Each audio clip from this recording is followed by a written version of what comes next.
Igreja vivendo um novo tempo, uma família para pertencer.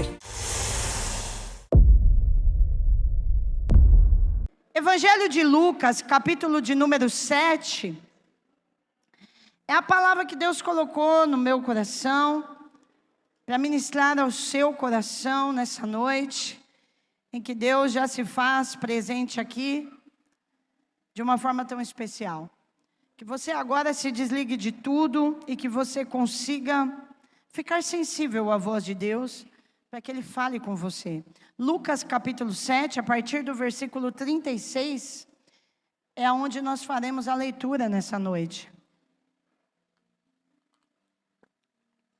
Se você não trouxe a sua Bíblia, você poderá acompanhar no telão. Diz assim: e rogou-lhe um dos fariseus que comesse com ele. E entrando em casa do fariseu, assentou-se à mesa. E eis que uma mulher na cidade, que era uma pecadora, sabendo que ele estava à mesa na casa do fariseu, levou um vaso de alabastro com unguento, e estando por detrás aos seus pés, chorando, começou a regar seus pés com lágrimas, e os enxugava com os cabelos da sua cabeça, e beijava seus pés, e os ungia com unguento. Quando isto viu o fariseu que o tinha convidado, falava consigo mesmo, dizendo: se este fosse profeta, bem saberia quem e qual é a mulher que lhe toca, pois ela é uma pecadora. Amém? Fecha sua Bíblia, por favor. Coloca a mão no teu coração. Que você peça a Deus para Ele falar com você. Ele já começou a falar no louvor, nas ministrações, mas agora Ele vem com um banquete farto e completo do alimento. Ele deu a entrada, agora é o alimento completo, a palavra. Que Ele possa ir de encontro ao teu coração. Peça que essa palavra te faça sair daqui renovado, diferente, não por quem prega, mas por quem age na palavra, que é o Espírito Santo de Deus. Pai amado, Pai eterno e Pai santo, aqui estamos nessa noite, Senhor, a tua igreja, o teu povo. Como eu disse aqui no começo da palavra, um sábado à noite, eu te louvo porque o Senhor tem abençoado os nossos cultos de sábado. O Senhor tem trazido o povo a voltar a te buscar em todo o tempo. Há uma sede no coração da tua igreja. Essa sede é a sede dos últimos dias, nós já sabemos disso, que viria um tempo em que a gente ia querer buscar muito mais, porque era o tempo que antecederia a sua volta. Já estamos vivendo esse tempo, Senhor, mas eu te louvo pela vida de cada um que aqui está, e agora eu quero te pedir, fala conosco, Senhor. Nós já te adoramos, nós te louvamos, nós levantamos o nosso louvor em adoração, mas agora nós precisamos completar esse culto. O culto só se torna completo quando o teu Espírito Santo vem falar em nossos corações. E eu preciso que o Senhor use a minha vida pela sua infinita misericórdia. Te agradeço pela restauração da minha saúde. Continua restaurando, me dando graça, me dando força para eu poder ministrar a tua palavra cheia da unção do Senhor, porque eu dependo dela e sem ela eu não sou nada. Fala conosco, Senhor. É o que eu te peço em nome de Jesus. Amém. Pode tomar o seu assento, querido, por favor.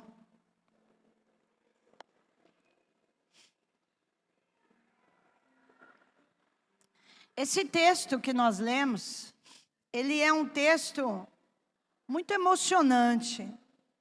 E para mim, ele expressa duas palavras lindas. Esse texto vai falar de gratidão e vai falar de arrependimento. A história dele completa, que eu não li até o fim, porque eu vou discorrer ela com você. Ela vai falar de três personagens importantes. Primeiro, o fariseu. Quem eram os fariseus? Fariseus eram membros de um grupo religioso. Eram judeus ultraconservadores que observavam as leis nos mínimos detalhes. Segundo personagem, Jesus. E a terceira personagem, essa mulher. Mulher que o texto não fala o seu nome, a chama apenas de pecadora. Que forte a colocação. A mulher pecadora. E é da mulher pecadora que eu quero falar um pouquinho. Provavelmente essa mulher, segundo os estudiosos, ela era uma prostituta, uma mulher que sobrevivia da venda do seu corpo no sexo.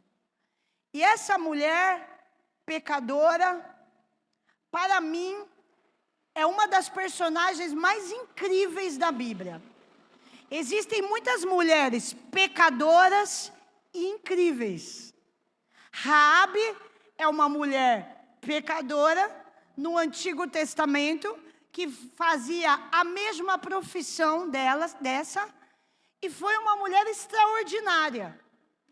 Nós vamos ver mulheres pecadoras que se tornaram referências bíblicas ao terem um encontro com a palavra de Deus, no caso de Raabe, com os mensageiros do Senhor, ou com o próprio Jesus, como essa mulher aqui.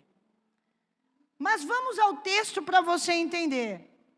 O fariseu, ele convidou Jesus para ir à casa dele, para jantar em sua casa. Não era um jantar de amizade, não era um jantar de gratidão. Jesus, ao ser convidado, já tinha ciência disso. Era um jantar que nós diríamos uma pegadinha. Era um jantar proposital. Por quê? Porque o fariseu convida Jesus com a intenção de pegá-lo. Porque a essa altura, eles já estavam engasgados com Jesus. Porque Jesus já havia se manifestado e demonstrado muitos milagres. A essa altura, grande parte do povo já estava conclamando Jesus e seguindo Jesus.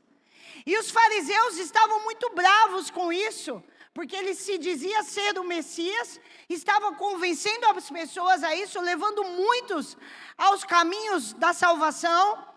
Então esse homem, esse fariseu chamado Simão, decide convidá-lo para tentar pegá-lo em contradição, para achar uma falha nele, para ter mais tempo de intimidade, para pegar Jesus em contradição e de descobrir quem ele realmente era. E naquele tempo, diferente do nosso, nos dias de hoje, quando alguém chamava alguém para jantar em sua casa, não era simplesmente uma refeição para bater um papo, né? Jantar nos tempos bíblicos era considerado um jantar de gala. Levar alguém para comer na sua casa. Você sabe que os judeus, eles levam muito a sério a comunhão na mesa. Eu vou fazer de novo, domingo amanhã eu já lanço. O culto, a experiência da mesa, que eu preguei um tempo. Foi aqui, né? Foi aqui, Nicole? Foi aqui, né? Foi nesse salão. Eu fiz e eu vou fazer de novo. Essa semana Deus me trouxe ao meu coração. E eu vou fazer, quando eu fiz, eu vou dar um spoiler para você que veio no culto sábado, você tem que sair na frente. Eu fiz aqui uma mesa muito linda, né? Uma mesa posta mesmo. Montamos uma mesa com pratos, talheres, para quem é amante de mesa posta, com taças, bem chique. E expliquei a importância da mesa. E nesse dia eu fiz a mesa, todo mundo achou lindo, e eu falei: todos que estão no culto vão concorrer a ganhar essa mesa, do jeito que está. E aí a gente pegou o nominho de quem estava no culto, sorteou, e a Camila foi a abençoada que ganhou essa mesa posta. E eu vou fazer de novo, e quem estiver no culto, eu vou fazer uma mesa mais linda ainda agora, porque nós estamos vivendo um novo tempo, e aí eu vou fazer uma mesa linda, e eu vou anunciar, e quem vier no culto vai aprender, e vai levar uma mesa posta e fazer um jantar bem lindo para a família. Mas esse momento de mesa para os judeus, para o povo do Senhor, era muito especial. Então era uma festa mesmo, era um momento muito importante. E você sabe, já deve ter visto que as mesas não eram convencionais como as nossas. Mesas altas, que a gente fica embaixo assim, ela fica na direção aqui, não. As mesas naquele tempo, elas eram como o divã, eram bem mais baixas. E as pessoas não se assentavam em cadeiras assim, elas se assentavam em poltronas onde elas se reclinavam mesmo, deitavam o corpo mesmo, para poderem ficar na direção dessa mesa que era mais baixa. E para você ter uma noção de como era importante receber em sua casa, em sua mesa, eles costumavam, quando chamavam, colocar preferencialmente na varanda a mesa, para que todos que passassem em frente à casa pudessem ver que estava sendo oferecido um jantar, e não havia lugar nas mesas somente para os convidados. Toda vez que alguém fazia um jantar e convidava, deixavam outros espaços porque era aberto ao público. Quem passasse na rua, visse o jantar e sentisse de entrar, era bem-vindo e recebido na casa. Olha que coisa legal. Era sempre assim. Ficava em um lugar de fácil acesso à visão das pessoas, para que pudesse depois desejar entrar. E ao entrar, você sabe que a região da Palestina, ela tinha muita areia e terra. E sempre quando um viajante passeava por essas regiões, seus pés ficavam muito sujos.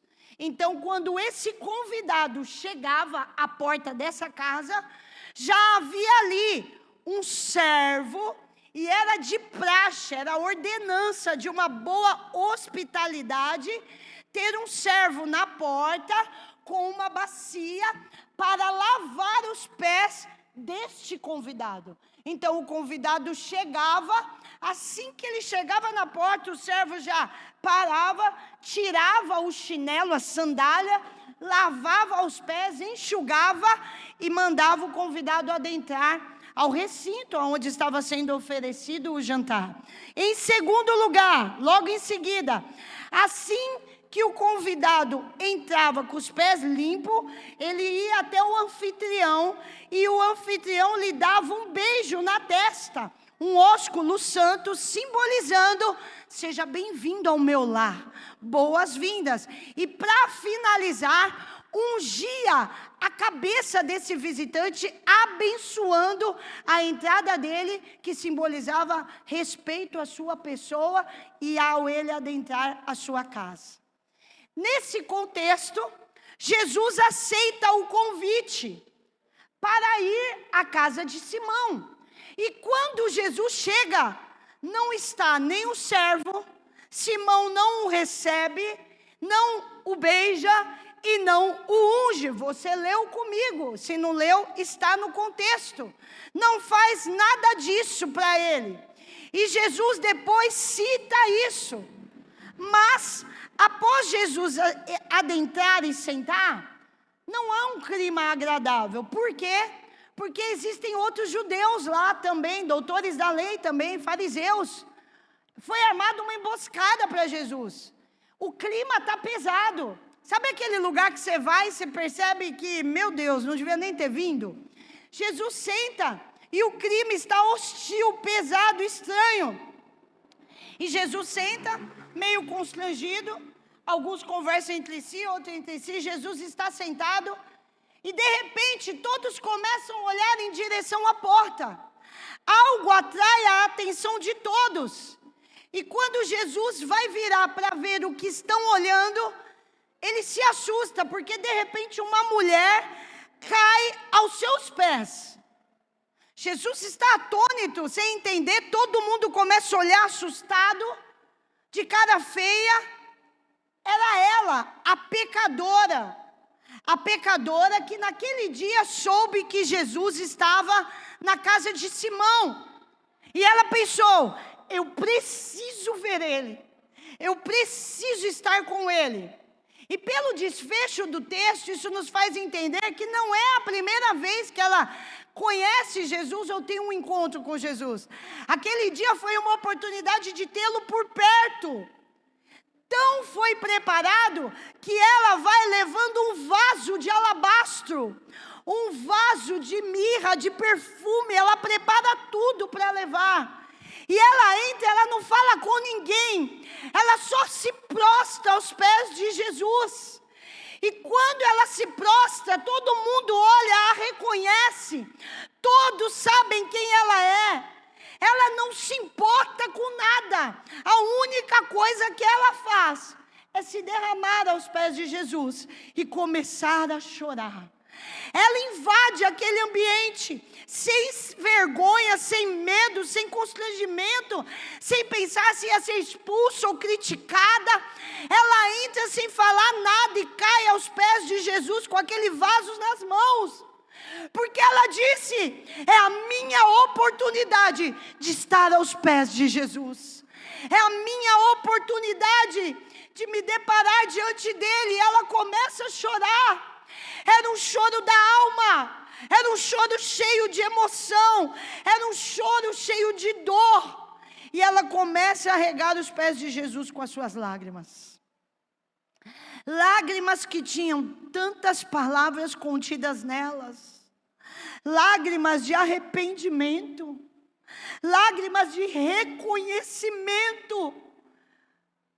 O Senhor é santo e eu vivo uma vida nojenta. Lágrimas de alguém que estava com o coração totalmente arrependido. Talvez essa mulher já vinha acompanhando as pregações de Jesus, por onde ele passava, o coração dela já estava queimando por Jesus.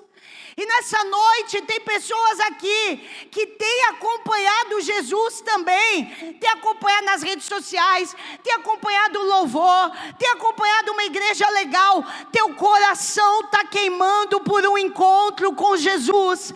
E talvez os fariseus te disseram, você não é digno, você não é digna, é pecador, é falho, é imperfeito. Jesus está prostrado aqui neste lugar, nessa noite, querendo receber o teu choro e a tua vida aos pés dele. São esses que ele procura, os verdadeiros pecadores que admitem são pecadores. Os fariseus também eram, mas se achavam perfeitos, e todos cheios de arrogância estavam à mesa. A pecadora, que entendia que era pecadora, se prostra aos pés dele e começa a chorar. Ela creu na palavra do Senhor, ela confiou, e ela tomou posse de um perdão que Jesus já estava manifestando que ia dar para todo pecador. Todos a olharam com repúdio, com acusação, todos apontaram o dedo para ela, todos se esquivaram dela. Ele não, ele a amou. Ele a perdoou, assim que ele a viu desde o primeiro momento. Querido, deixa eu dizer uma coisa para você. Deus entregou o seu Filho Jesus Cristo por amor ao pecador. Jesus morreu pelo pecador. Jesus ama o pecador. Não importa quão grande pecado possa ter cometido. Somos nós que apontamos o dedo, somos nós que discriminamos, somos nós que fazemos acepção. Se daqui a pouco entrar uma mulher aqui rodando bolsinha com uma micro saia desse tamanho, nós vamos olhá-la, não é para ela estar aqui. Esse ambiente é santo. Quem é ela para entrar em um ambiente desse? Assim será a nossa visão, mas a dele será: é para ela estar aqui. Esse lugar foi feito para ela. Eu morri por causa dela. Se o drogado, o nóia de entrar ali, o assassino, o dono da biqueira entrar ali, nós vamos repudiá-lo.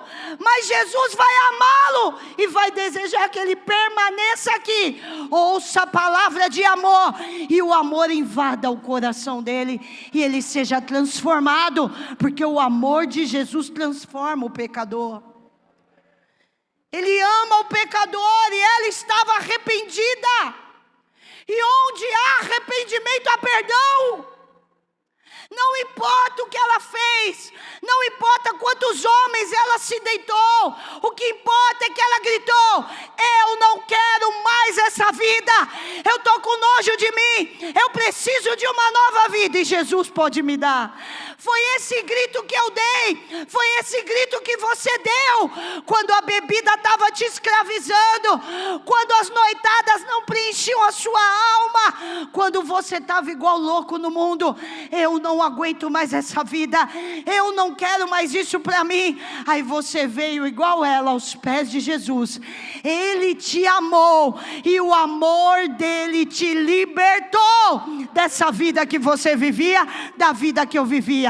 Sou salvos e libertos. Dá um glória a Deus aí, aplauda o Senhor.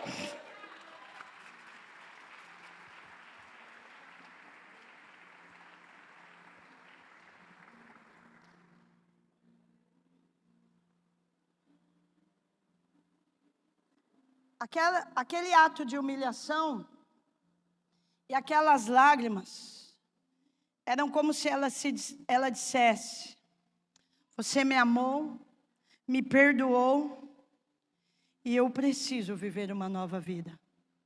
Ela beijava os pés de Jesus, ela começou a regá-los com as suas lágrimas. Ninguém estava entendendo nada, até que de repente ela faz algo pior ainda. Ela toma uma outra atitude surpreendente. Você sabe que soltar o cabelo para uma mulher judia em público, ou até mesmo entre amigos, era inaceitável. Soltar o cabelo era considerado um ato obsceno. Ela só poderia fazer isso diante do seu marido, nem mesmo diante da sua família. E essa mulher, ela faz isso. Era como se, na nossa cultura aqui, a gente tirar a blusa e ficar com os seios à mostra. Era como se fosse isso, era tão escandaloso essa ação. E ela, diante daquela entrega, ela decide soltar o cabelo na frente de todos. E quando ela solta o cabelo, ela começa a ser tomada de uma emoção tão grande, que ela pega os pés de Jesus, todo molhado, com o vaso que ela derramou, ela começa a secar os pés dele e a chorar. Aquilo era uma adoração extravagante. Ela quebrou protocolos, ela quebrou paradigmas. Sabe, irmão, enquanto eu fazia essa mensagem hoje, eu estava pensando algo. Aquela mulher, ela creu no perdão antes mesmo de Cristo morrer pelo perdão dos pecados dela. Aquela mulher, ela creu naquilo que ele estava anunciando que haveria de fazer, mas ainda não tinha feito. Ela creu sem saber da morte terrível que ele teria para nos redimir. Ela presta uma adoração a ele pelo que ele ainda há de ser, não é ainda pelo que ele é, porque por hora ele ainda é o carpinteiro que está anunciando que é o Messias, mas que não provou nada. Mas ela crê de tal forma, que ela já o adora como o Senhor dos Senhores. Aí eu fico pensando, nós que já provamos esse amor, que conhecemos o sacrifício da cruz, que sabemos a história como foi, como ela terminou, que às vezes fomos tão perdoados quanto ela, da nossa vida nojenta, que fizemos cada coisa tão terrível no nosso verão passado, e ele veio, mudou a nossa história, perdoou-nos, e nós prestamos para ele uma adoração meia boca. Às vezes, na hora que é para cantar, não cantamos. A hora que é para levantar a mão, não levantamos. A hora que é para estar adorando, estamos no celular. A hora que é para a gente tirar um tempo de se derramar na presença dele, não fazemos. Sendo testemunha de tão grande salvação. Só nós sabemos o preço que foi pago por nós. Ela ainda não sabia, mas nós não o adoramos como Ele merece. Nós não desmanchamos na sua presença como Ele merece. Ele nem tinha morrido por ela ainda, e ela já presta a Ele uma adoração dessa. Imagine nós, querido. Por isso eu quero dizer para você, pelo amor de Deus, liga um ventilador para mim aqui, por favor. Desculpa, irmãos. Eu quero dizer para você, entre neste lugar, entre na presença de Jesus, dando a Ele tudo o que Ele merece, entregando a Ele uma adoração verdadeira, entregando a Ele tudo o que Ele merece. É isso que essa mulher faz. Ela se derrama na presença dEle. Por favor, velho. Ela pega o vaso e no auge da sua adoração, ela unge o Senhor com aquele perfume tão gostoso. Ela não estava preocupada com o que iam pensar. Obrigada, viu? Parecia que era só os dois naquele lugar. O momento era de gratidão e adoração. Aí, Simão, que por hora está observando o que está acontecendo, ele vira para os seus próprios pensamentos e diz: trouxe ele aqui para descobrir se ele era, pensando, tá? Ou não era o Messias. Acabei de ter certeza que ele não é. Porque se ele soubesse quem ela é, se ele fosse o Messias, ele seria onisciente, ele saberia quem ela é. E ele não deixaria ela fazer isso, porque ela é uma pecadora. Ele está só pensando. Quando Jesus vira para ele e fala: Simão, ele olha para Jesus: tudo bem? Tudo bem. Posso te contar uma história, Simão? Pode? Põe para mim aí, por favor, Lucas capítulo 7. O versículo que narra essa parte.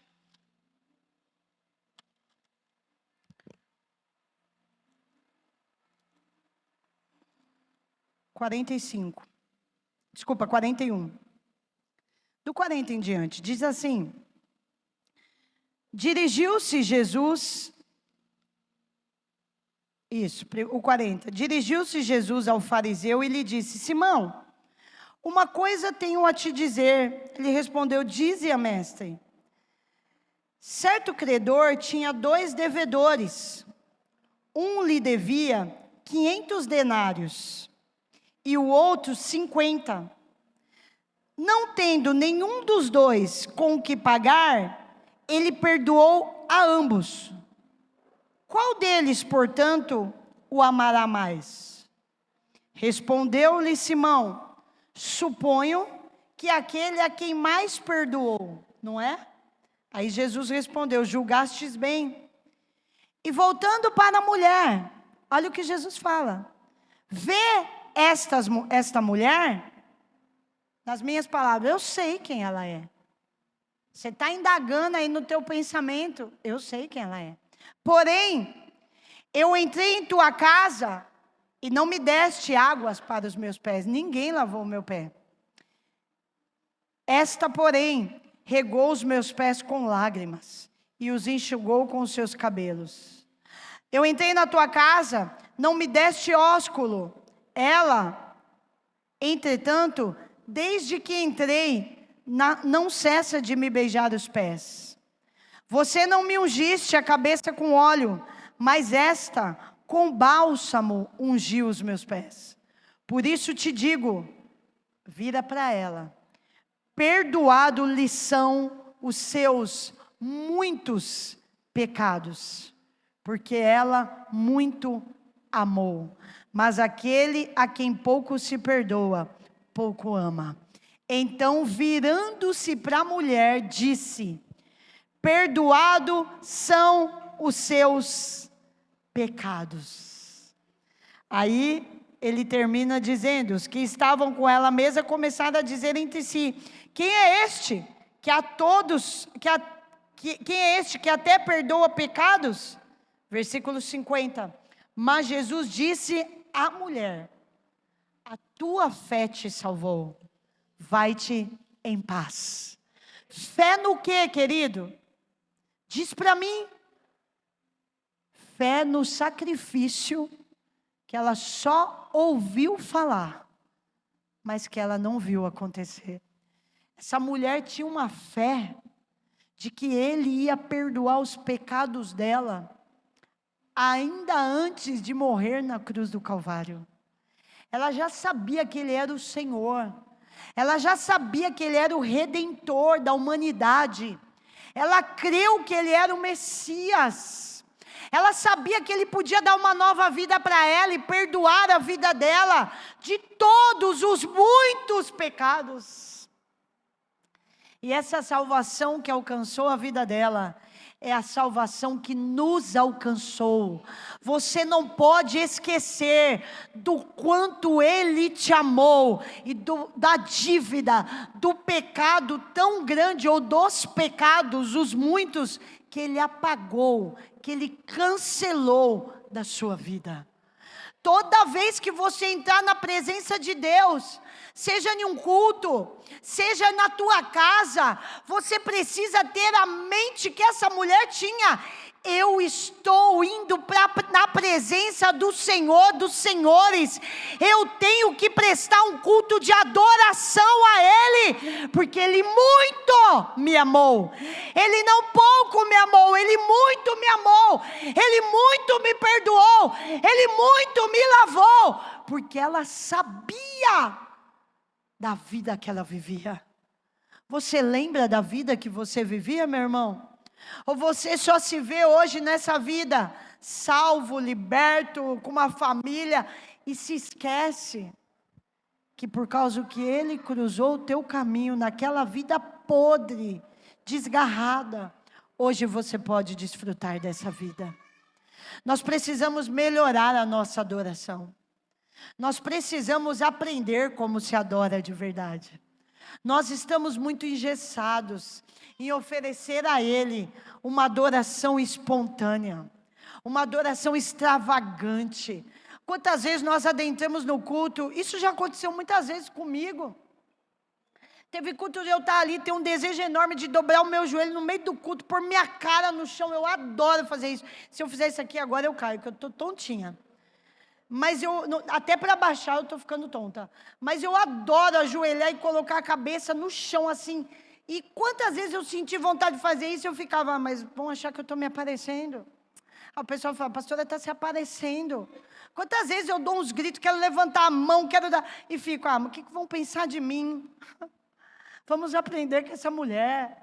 Não importa o que pensem à direita, à esquerda, atrás, o que vão achar. Eu tenho a oportunidade de adorar o meu Salvador.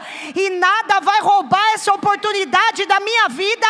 Eu vou dar o meu melhor para Ele. Tudo o que tenho e sou é por causa dEle.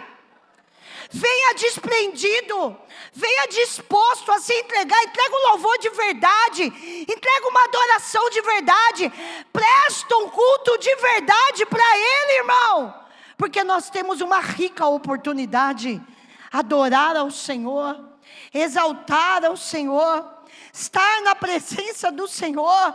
E nós viemos aqui como se fosse um parque, estamos preocupados com o horário, estamos preocupados com o que vamos fazer depois. Ao invés de adorar, estamos pensando na luz, estamos pensando na roupa da irmã que está fazendo louvor, estamos pensando em tudo.